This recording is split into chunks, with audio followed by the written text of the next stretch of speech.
Welcome back, Warriors. This is another edition of the hobby project. This will be 0004.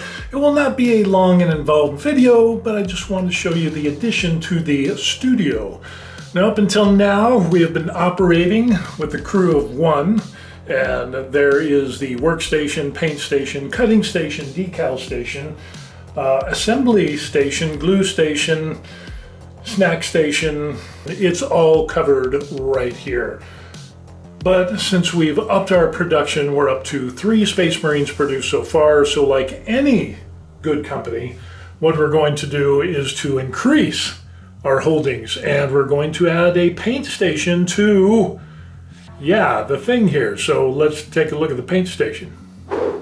Now, in case you're wondering where the paint station is, because this office is so huge, that what we ended up doing is partitioning it. So here we are in the art section display, and then just down the hall is the paint section. As you can see, we've spared zero expense, well, maybe a little bit of an expense to buy some stuff. So let's take a look at what we got. So the next step is to incorporate the paint station airbrush workspace into getting our Space Marines done. Now, another thing that we ended up picking was some paints, and so we're going to do a little bit of an unboxing, which is the box right here. And packing paper, that, you can see, some of you already know what this is by the colors that we see here. Voila, there we have it. The Army Painter Mega Paint Set. We've got a brush, 2 trays, 3 trays, 4 trays, and 5 trays of paint. And kind of like what I would like to have is kind of like something that's a tiered rack, so that I could set up here and have a little bit of a tier, and I could just put all those in and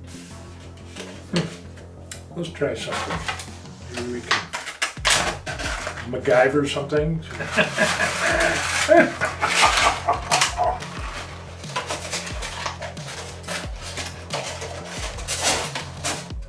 Look at that.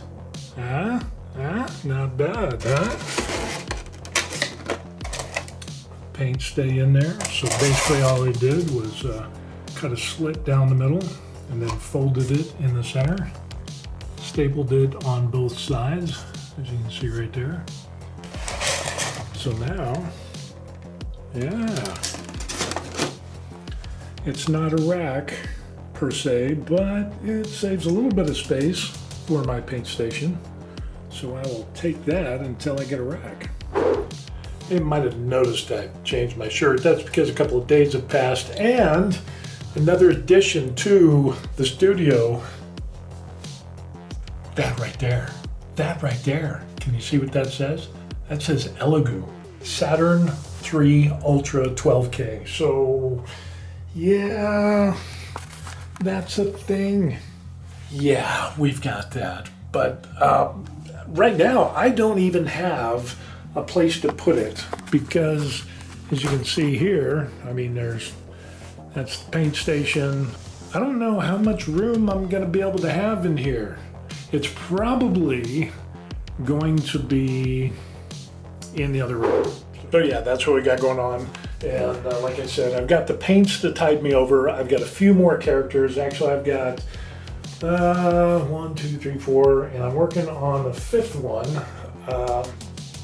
Finished up on a number of those, but I'm going to give one of them to my wife, and she's going to try to give her hand at painting, so we'll see how that goes. And then I have the higher ranking folks, so my results have been kind of, I'm impressed. I've been able to duplicate what I did on the first guy and make improvements. So let's take a look. So there they are. There are the Primaris Intercessors, and we've done a number of them. This is number 1. It's the very first one.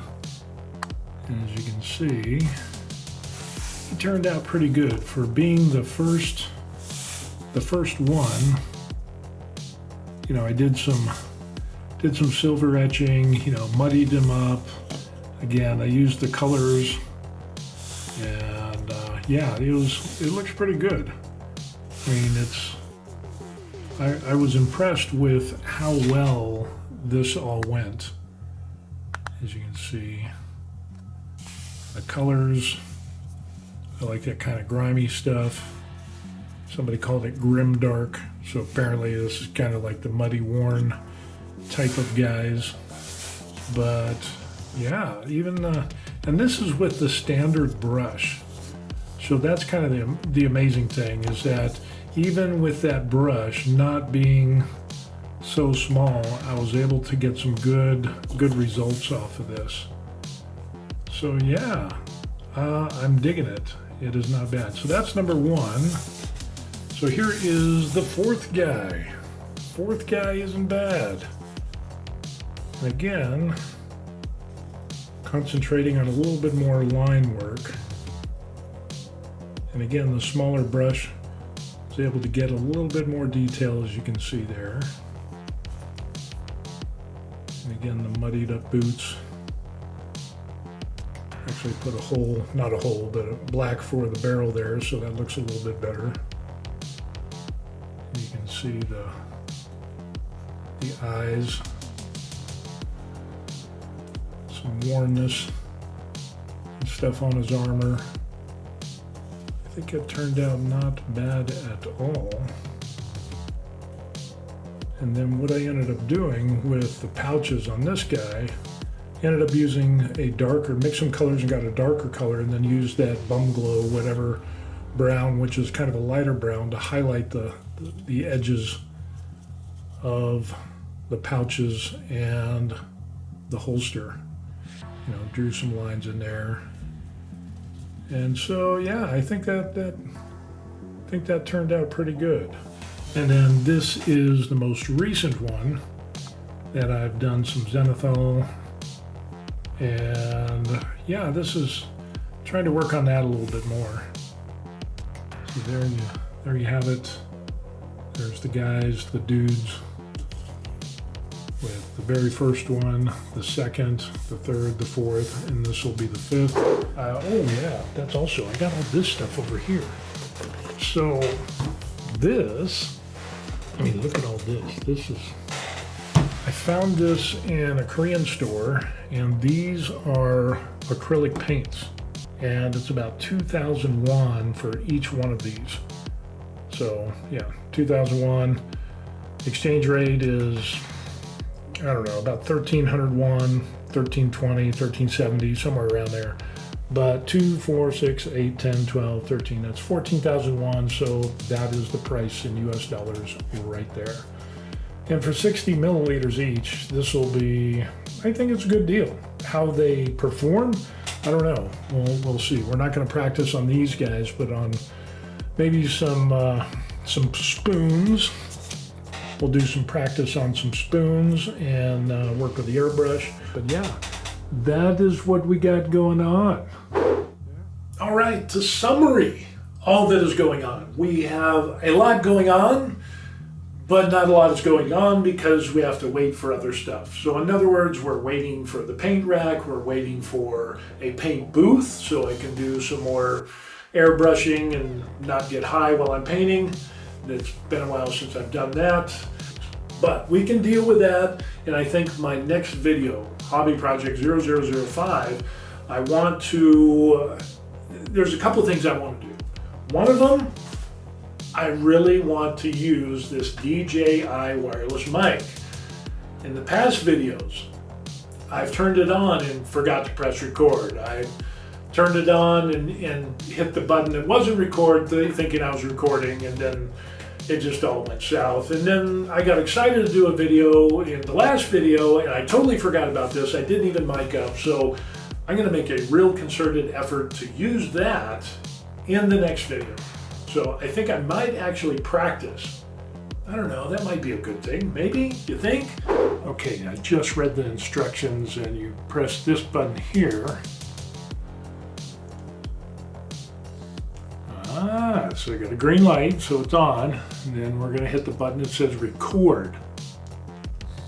And red light shows, and it's, we'll see if this goes. Okay.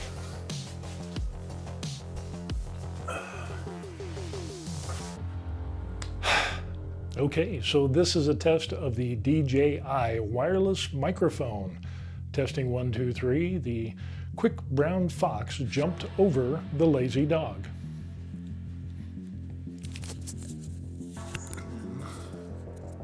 Stop it. I guess you press record again.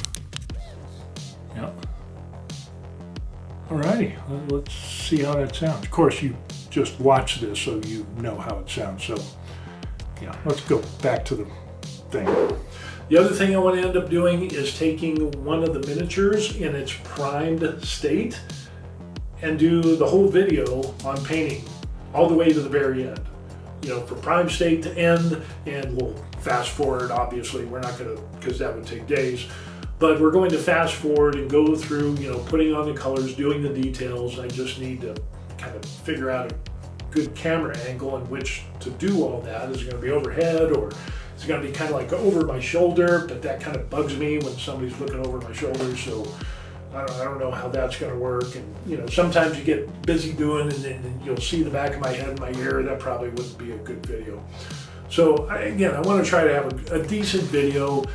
So it might be a little while before I do the next one. This is the update. This is what we got. That's what I'm planning to do in the next video.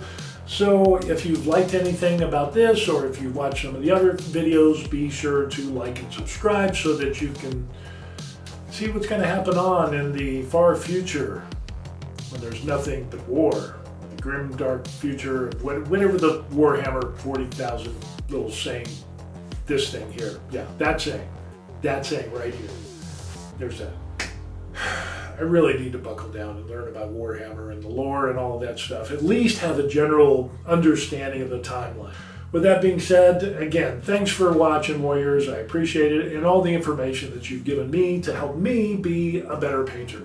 And without you and the information that you've sent me that I've taken to heart, I wouldn't have done as well as I have without that information. So, you know, I really appreciate it. So anyway, I'm in the outro, it's going to say like and subscribe, so I'm not going to beat that horse to death because you'll hear it then. But again, thanks for watching the video, and we'll see you on the next one, Hobby Project 0005. All right? Be sure to like this video and subscribe to stay up to date with what's going on with us. The Buried Life is we're retired in Korea. We'll see you on the next video. Peace.